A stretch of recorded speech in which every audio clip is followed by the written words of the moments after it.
Kondisi antrian BBM roda 4 di Kabupaten Biak Numfor pada 3 Juni 2022.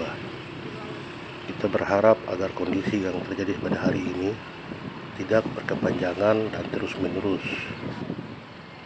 Komisi 3 DPRD Kabupaten Biak Numfor dan Dinas Perindustrian dan Perdagangan Kabupaten Numfor perlu melakukan investigasi terkait dengan antrian kendaraan roda 4.